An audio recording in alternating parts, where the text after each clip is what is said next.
प्रधानमंत्री नरेंद्र मोदी ने बजट घोषणाओं पर आयोजित वेबिनार को किया संबोधित। कहा, आत्मनिर्भर भारत के लिए हर व्यक्ति के योगदान की है जरूरत।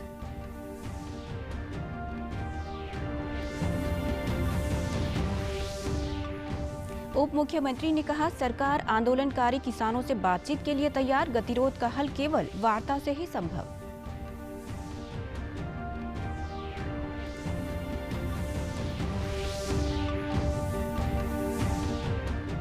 गृह विभाग ने सार्वजनिक संपत्ति को नुकसान पहुंचाने पर जुर्माना लगाने के लिए ट्राइब्यूनल के गठन और लव जिहाद कानून को दी मंजूरी।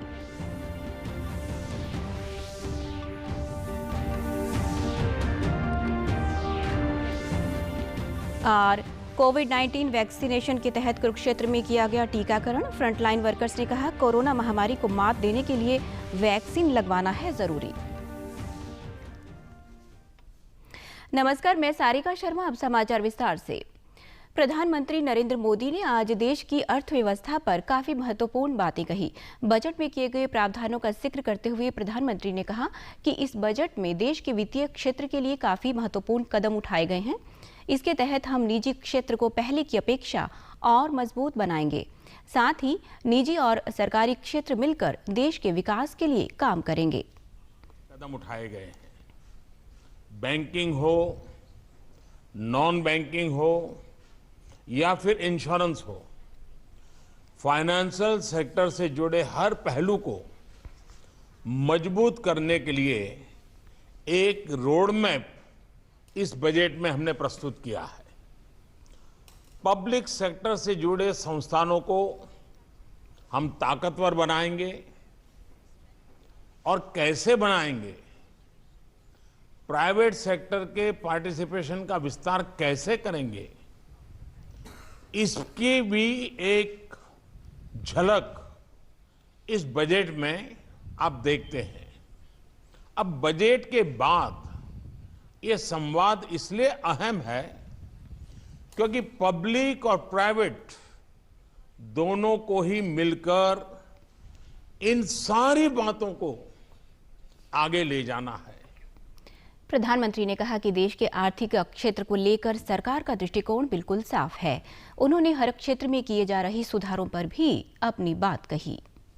अन्य परिवारों की कमाई की सुरक्षा, गरीब तक सरकारी लाभ की प्रभावी और लीकेज फ्री डिलीवरी, देश के विकास के लिए इंफ्रास्ट्रक्चर से जुड़े निवेश को प्रोत्साहन, ये सारी बातें हमारी प्राथमिकता है। बीते सालों में जितने भी रिफॉर्म्स हर सेक्टर में किए गए हैं, ये सारे लक्ष्य उनमें रिफ्लेक्ट होते हैं। दुनिया का सबसे बड़ा फाइनेंशियल इंक्लूजन हो, सबसे बड़ा डिजिटल इंक्लूजन हो, डायरेक्ट बेनिफिट का इतना बड़ा मैकेनिज्म हो या फिर छोटे बैंकों का मर्जर, कोशिश सिर्फ यही है कि भारत का फाइनेंशियल सेक्टर सुदृढ़ हो, वाइब्रेंट हो, प्रोएक्टिव हो। प्रदेश सरकार ने सरसों और गेहूं की फसलों के अलावा अन्य 6 फसलों को भी न्यूनतम समर्थन मूल्य पर खरीदने का फैसला किया है। कैथल में पत्रकार वार्ता के दौरान उप मुख्यमंत्री दुष्यंत चौटाला ने बताया कि आढ़ती द्वारा जे फॉर्म कटने के 48 घंटे के भीतर फसल का मूल्य किसानों के खाते में डाल दिया जाएगा। उन्होंने कहा कि किसानों की गेहूं और सरसों की फसलों का एक एक दाना सरकार द्वारा खरीदा जाएगा और किसानों को मंडियों में सभी सुविधाएं भी प्रदान करवाई जाएंगी। उन्होंने कहा कि प्रदेश सरकार जौ की फसल को 1600 रुपए के रिकॉर्ड मूल्य पर खरीदेगी। उप मुख्यमंत्री ने कहा कि प्रदेश सरकार किसानों की आर्थिक दशा सुधारने के लिए प्रतिबद्ध है। ऊपर जो हमारी आगे वीट की है मेजर क्रॉप, उसके साथ साथ सरसों मस्टर्ड की सेकंड मेजर क्रॉप है, उसकी बैठक ली और ये निर्णय लिया है कि केवल मात्र गेहूं सरसों तक ही नहीं, हरियाणा के किसानों के 6 अलग अलग क्रॉप्स इस बार एमएसपी पे हम प्रोक्योर करेंगे, जिसमें हिंदुस्तान के इतिहास में पहली बार जौ की फसल को भी 1600 रुपये से ऊपर एमएसपी जो है उसके ऊपर हरियाणा सरकार परचेज करेगी। अपने आप में एक ऐतिहासिक कदम है। किसान आंदोलन के मुद्दे पर उप मुख्यमंत्री ने कहा कि सरकार किसानों से बातचीत के लिए तैयार है। उन्होंने कहा कि गतिरोध का हल केवल वार्ता से ही निकाला जा सकता है। बोल सकता हूँ, निरंतर सरकार का केंद्र की का ये प्रयास रहा है कि चर्चा हो और चर्चा के ऊपर नतीजा। और आज भी हम उम्मीद रखते हैं कि जो 40 अलग अलग नेता थे उनके अंदर से अपनी वार्ता को दोबारा शुरू करें। वार्ता से ही इस पूरे गतिरोध का समाधान निकलेगा। गृह मंत्री अनिल विज ने बताया कि गृह विभाग ने सार्वजनिक संपत्ति को नुकसान पहुंचाने पर जुर्माना लगाने के लिए ट्राइब्यूनल के गठन और लव जिहाद कानून को मंजूरी दे दी है। गृह मंत्री ने बताया अब तक की ट्राइब्यूनल नुकसान हुई संपत्ति की कीमत का निर्धारण करेगा और उसके बाद दोषियों से संपत्ति की कीमत वसूल की जाएगी। उन्होंने बताया कि अब ये कानून मुख्यमंत्री कार्यालय में भेज दिए गए हैं, जहां से मंजूरी के बाद इन्हें आगामी बजट सत्र में पारित करवाने के लिए पटल पर रखा जाएगा। 2 बिल,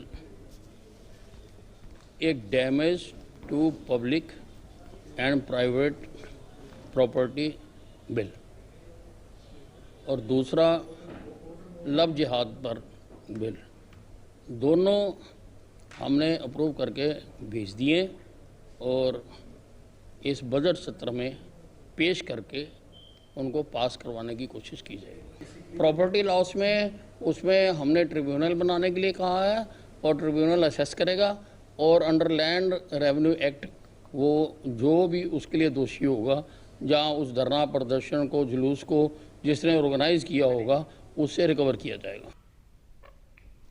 कोविड-19 वैक्सीनेशन के दूसरे चरण में कुरुक्षेत्र के प्रशासनिक अधिकारियों और कर्मचारियों का टीकाकरण किया जा रहा है। कोरोना वैक्सीनेशन की नोडल अधिकारी डॉक्टर अनुपमा ने बताया कि वैक्सीनेशन के दूसरे चरण में 1800 से अधिक फ्रंटलाइन वर्कर्स का टीकाकरण किया जा चुका है। हमारे यहाँ जो ये कोविड-19 की वैक्सीनेशन का प्रोग्राम चल रहा है, ये हमारा इसका दूसरा चरण चल रहा है, जिसमें पहले चरण में हमने 4000 के करीब हेल्थ वर्कर्स को लगाया था। उसके बाद फ्रंटलाइन वर्कर्स का अब ये जो फेज़ है चल रहा है, जिसमें रेवेन्यू, पुलिस विभाग और पंचायती राज के लोगों को टीकाकरण चल रहा है। और अभी तक हम अप्रॉक्सीमेटली 1800 फ्रंटलाइन वर्कर्स का टीकाकरण कर चुके हैं। और इसके साथ ही हमारा जो क्योंकि हेल्थ केयर वर्कर्स का 16 जनवरी को टीकाकरण शुरू हुआ था, तो उनकी सेकंड डोज भी बन गई है, तो हम साथ के साथ उन हेल्थ केयर वर्कर्स को सेकंड डोज भी दे रहे हैं। टीका लगवाने के बाद कुरुक्षेत्र की सिटी मजिस्ट्रेट ने वैक्सीन को पूरी तरह सुरक्षित बताते हुए कहा कि सभी लोगों को टीका लगवाने के लिए आगे आना चाहिए। वैक्सीनेशन के बाद फ्रंटलाइन वर्कर्स ने कहा कि उन्हें वैक्सीन लेने के बाद कोई परेशानी नहीं हुई है। कोरोना महामारी को मात देने के लिए वैक्सीन लेना बहुत ज़रूरी है। हुआ है यहाँ पे LNJP हॉस्पिटल में और मैं अभी ऑब्जर्वेशन सेंटर में हूँ। मुझे अभी तक कोई दिक्कत नहीं आई है। मेरी रिक्वेस्ट है सभी से कि आप लोग सभी बढ़ चढ़ के आगे आए और टीकाकरण ज़रूर करवाएं। मैंने आज वैक्सीन का दूसरा टीका लगवाया है, तो लोगों को भ्रम रहता है कि इसमें ये हो जाएगा वो हो जाएगा। इसमें कुछ नहीं है, कोई दिक्कत नहीं है। टीका लगवा के मैं आधा घंटा अभी रेस्ट करने के बाद अभी अपने घर जाऊंगा आराम से। कोई प्रॉब्लम नहीं आई अभी तक मेरे को। टीकाकरण कोविड का लगवाया है, जिसके लगवाने से मैंने आधा घंटा मैंने पूरा बैठ के यहाँ कोई दिक्कत, किसी प्रकार की दिक्कत नहीं आई। मैं सभी से अपील करता हूँ इस बात की कि भाई सभी अपना ये इंजेक्शन लगवाए, इसका कोई भी साइड इफेक्ट नहीं है। कोविड-19 महामारी के खिलाफ देश एकजुट होकर लड़ रहा है। आप भी हमारे साथ सुरक्षा और बचाव के 3 आसान एहतियाती उपायों का संकल्प लें। मास्क हमेशा सही ढंग से पहनें, 2 गज की दूरी बनाए रखें और हाथ बार-बार धोएं।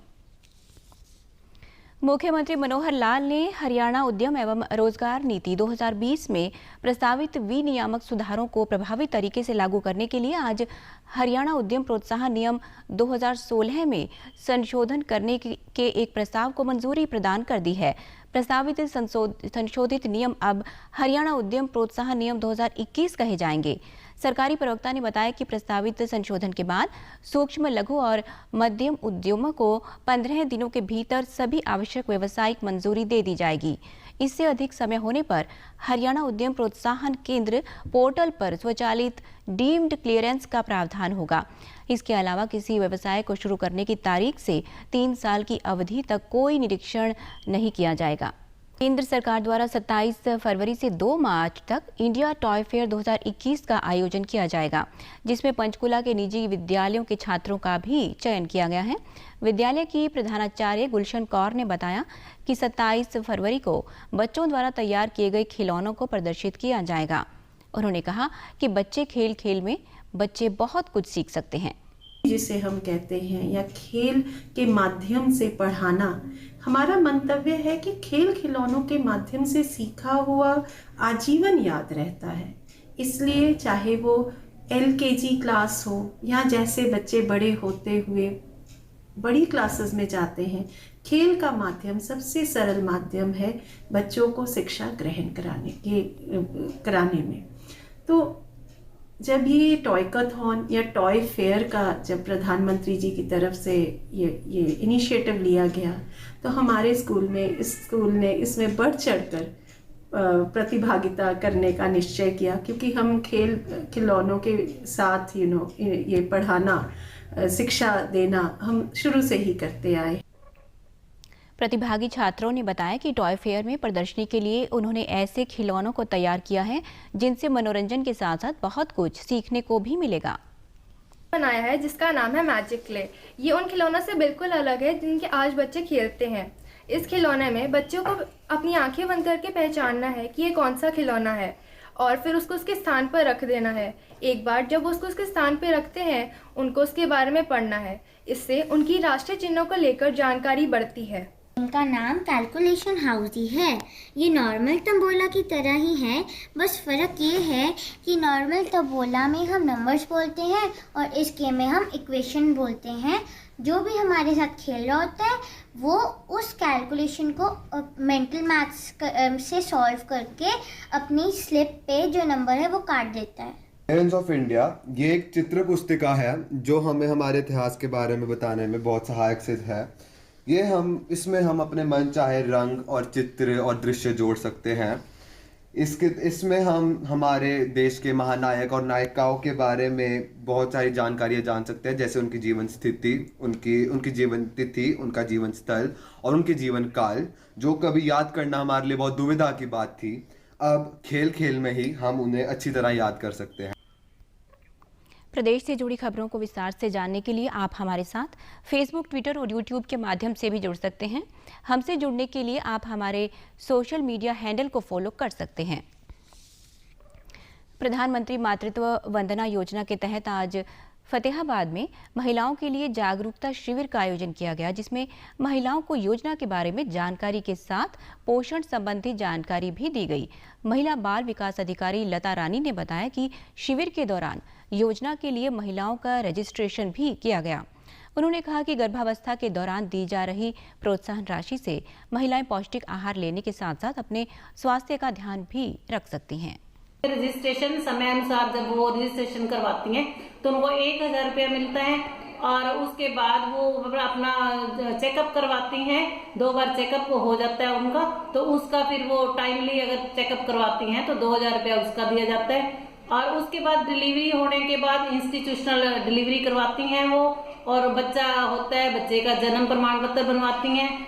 और उसके बाद उसका जब टीकाकरण हो जाता है 1st, 2nd और 3rd, तो उसके बाद उनको तीसरी किस्त दी जाती है 2000 रुपया, जिससे कि वो अपना सेहत का पूरा ध्यान रखें।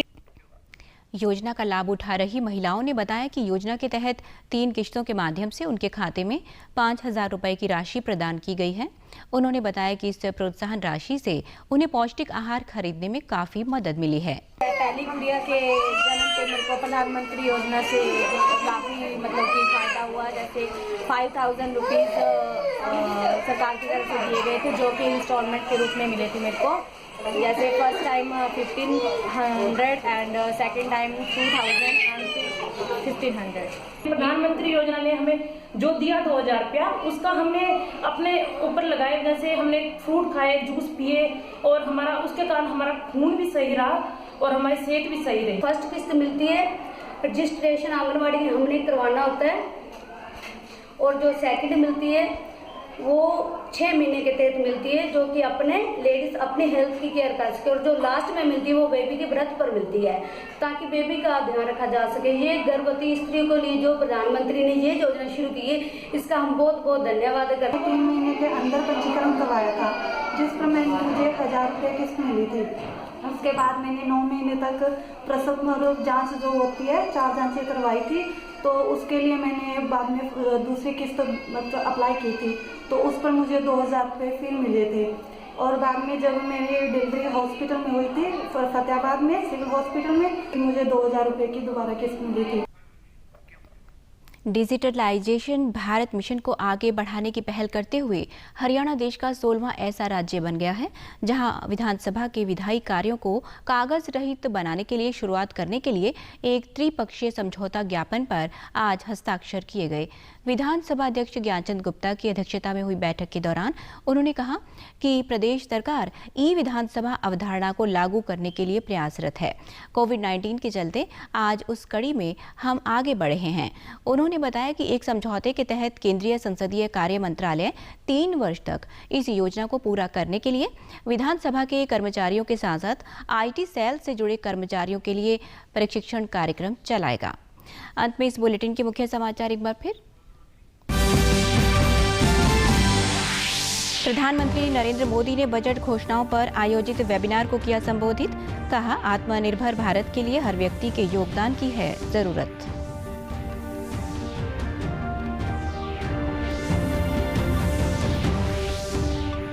उप मुख्यमंत्री ने कहा, सरकार आंदोलनकारी किसानों से बातचीत के लिए तैयार, गतिरोध का हल केवल वार्ता से ही संभव।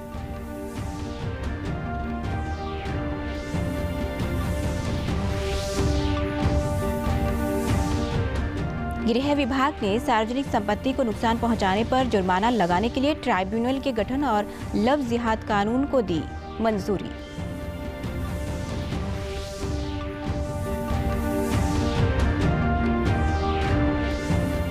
और कोविड-19 वैक्सीनेशन के तहत कुरुक्षेत्र में किया गया टीकाकरण। फ्रंटलाइन वर्कर्स ने कहा, कोरोना महामारी को मात देने के लिए वैक्सीन लगवाना है जरूरी। समाचारों में आज इतना ही। नमस्कार।